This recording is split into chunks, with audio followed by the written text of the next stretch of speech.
Back to the daily grind, and shout out to the full-time patrons. Make sure to hit subscribe if you're new and hit thumbs up if you're not a baby back bagel biting bitch boy, cause you know what time it is. It's full time. MMA. And it's your boy Taco Bell Wani, aka MMA Academics, and we are about to get into the UFC Fight Night Chile. That's going to be headlined between Maia and Kamaru Usman, two of the top-ranked welterweights in the UFC. This is looking like it's going to be a great card. The UFC is coming into Chile. Last week, well, it was actually yesterday, but the week before this event, we just are coming off of course, UFC 224. That was headlined by Amanda Nunes versus Raquel Pennington.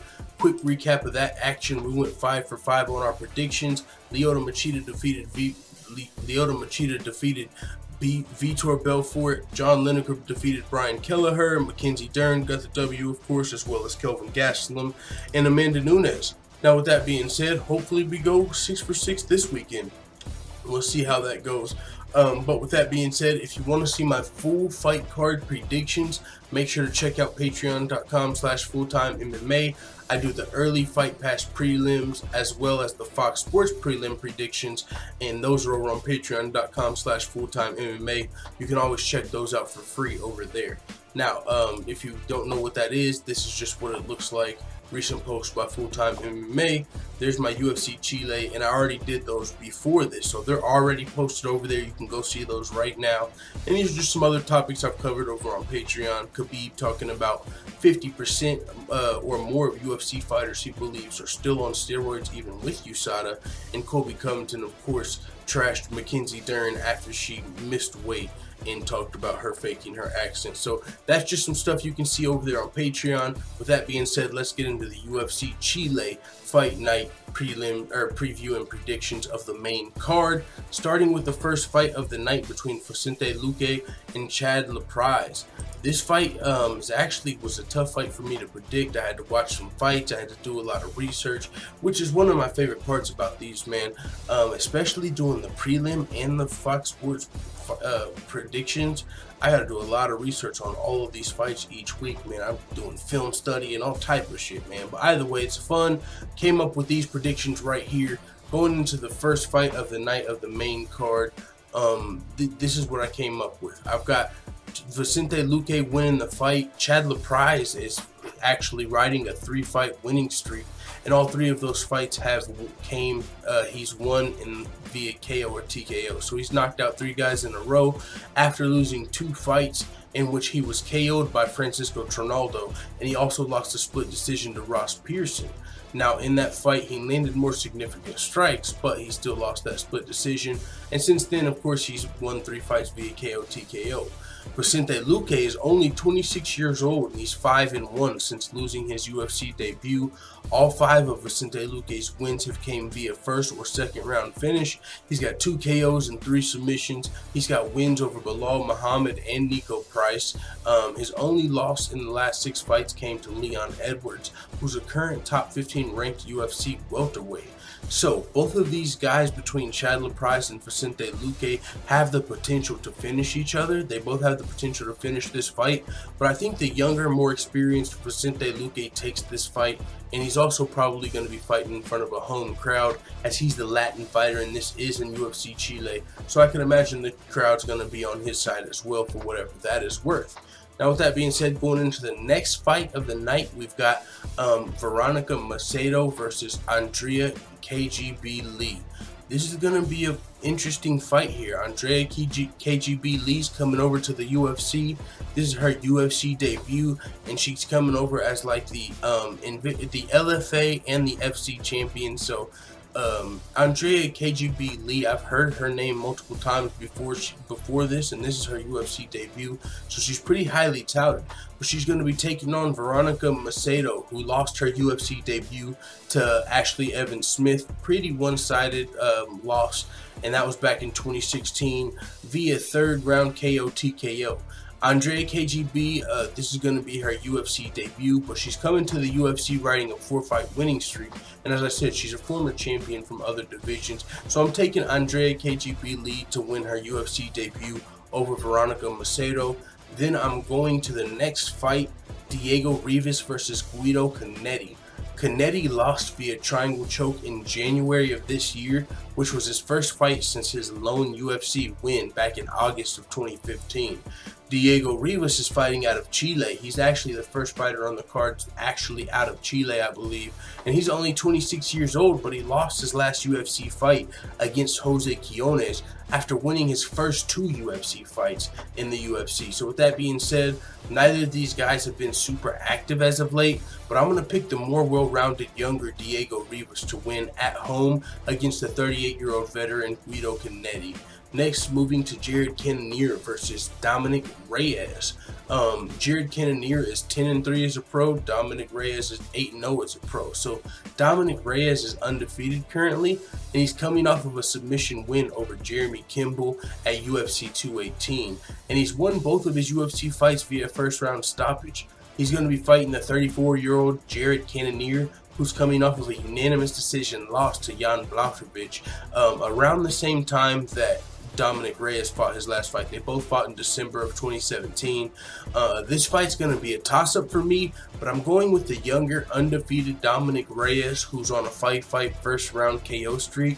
While Jared Cannonier has fought against higher-level competition so far, he's lost to both of the top 15 opponents that he's fought, and he's shown a susceptibility to takedowns, so I expect Dominic Reyes to have the home crowd advantage on his side as well, and possibly even be able to score a couple of takedowns in this fight and score a submission, as he's shown he can not only knock guys out, but also submit guys. So I'm going with Dominic Reyes to get the W here against Jared Cannonier. Now, with that being said, moving to the co-main event of the evening, we've got the number 9th ranked strawweight, I believe, Alexa Grasso. She's 10-1, 2-1 in the UFC, 10-1 as a pro. She's taking on the number 12th ranked Tatiana Suarez, who's undefeated, 6-0, 2-0 in the UFC, 6-0 as a professional. Tatiana Suarez is fighting out of Rancho Cucamonga. If you don't remember that from next Friday, the Cucamonga Cracker Killers. Where's Day-Day, Lil D, you know what I'm talking about? Probably out there training with Heavy D. Knows about all the snacks and shit, you know what I'm talking about? The 2019-20. Alright, we're going off of that tangent. Either way, Tatiana Suarez is fighting out of Rancho Cucamonga and is 2-0 in the UFC. She's got wins over Amanda Cooper and Viviane Pereira. Both decisive wins. Tatiana Suarez, I almost picked her going into this fight. She's dominated both of her UFC opponents today, but she's but she's going to be fighting Alexa Grasso, who's 2-1 in the UFC. Alexa Grasso is coming off of a split decision win over Randa Marcos. Tatiana has scored 7 takedowns in her 2 UFC fights, while Grasso's given up 6 takedowns in her last 2 UFC fights. So Suarez should have the grappling advantage on paper, although Alexa Grasso's fought tougher UFC experience. So this is a hard fight to call. I'm going to give the edge to Alexa Grasso. I feel like she's been fighting top 15 ranked opponents in Felice Herrig as well as Randa Marcos, and she also should have the home crowd on her side. She's also the younger, more experienced Latin fighter. So with that being said, I got Alexa Grasso to win probably a decision, but maybe a submission, who knows. I'm going with Alexa Grasso to get this W. Tatiana Suarez, though, has looked great in her 2 UFC fights. Dominant victories, both of them. But I think Alexa Grasso might be one notch above the competition Suarez has faced to date. So with that being said, moving to the main event, 30% Damian Maia, 30% Kamaru Usman. Hopefully he's got more than 30% against Damian Maia. Damian Maia is the number 5th ranked UFC welterweight. He fought for the title just 2 short fights ago. Since then, he lost to Colby Covington. But Damian Maia is a welterweight legend, and he formerly fought at middleweight. Damian Maia was riding a 7-fight winning streak before fighting Tyron Woodley and then Colby Covington. And now he's taking this fight on short notice against Kamaru Usman, who needed an opponent because Kamaru Usman's 7-0 in the UFC, and he's having a hard time getting ranked opponents to sign on the dotted line. He's called out ranked opponents after ranked opponents. A lot of them have multiple reasons for whatever he doesn't get the fight accepted. There's been UFC sources that came out and said Kamaru Usman is one of the most avoided UFC fighters in history, not just welterweight fighters in UFC history. So Kamaru Usman, he's also dominated every single fight. He's 7-0 in the UFC. Every single fight, if you go to UFC.com, Kamaru Usman has scored more takedowns and outstruck every single opponent. He's literally dominating, guys. He's the Nigerian nightmare for a reason. People don't want to see him. When it comes time, you get offered a fight versus Kamaru Usman, it's about that time to go on a vacation, come up with an excuse, injure yourself. You got to do something to get out of the ring with Kamaru Usman, because right now he's looking like a dominant force that people are kind of avoiding as far as ranked opponents are concerned. Now, of course, you can't say anybody is scared of Kamaru Usman. The fact is, he's a low risk, high reward fight.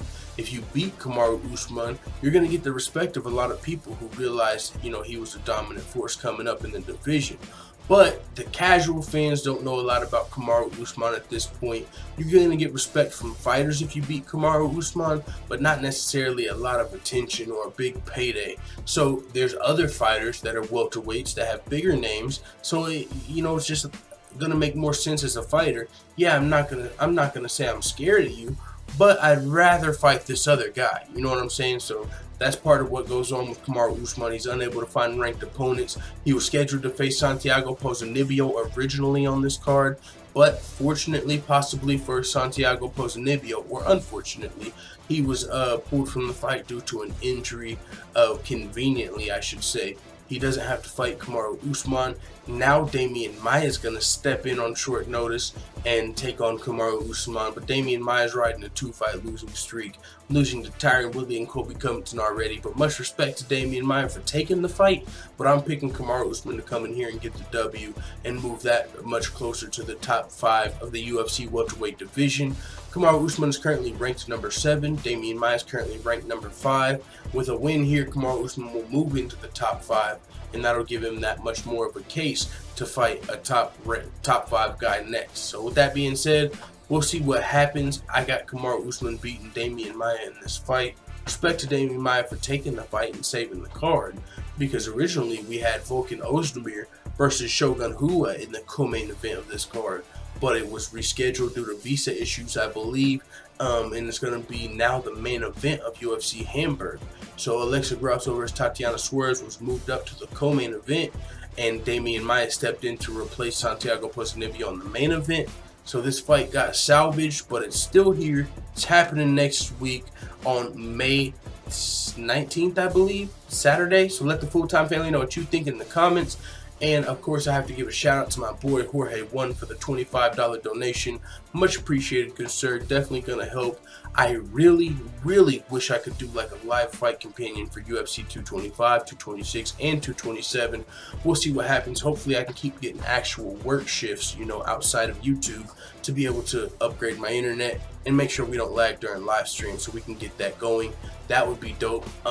So with that being said, it is what it is. Let the full-time family know what you think in the comments about UFC Chile, Maia versus Usman. I'm out. And as always, thanks for watching this video. If you enjoyed this video, make sure you hit the subscribe button and also hit the notification bell right next to it so you're notified every time I upload a video. I'm out. This is #1 bullshit.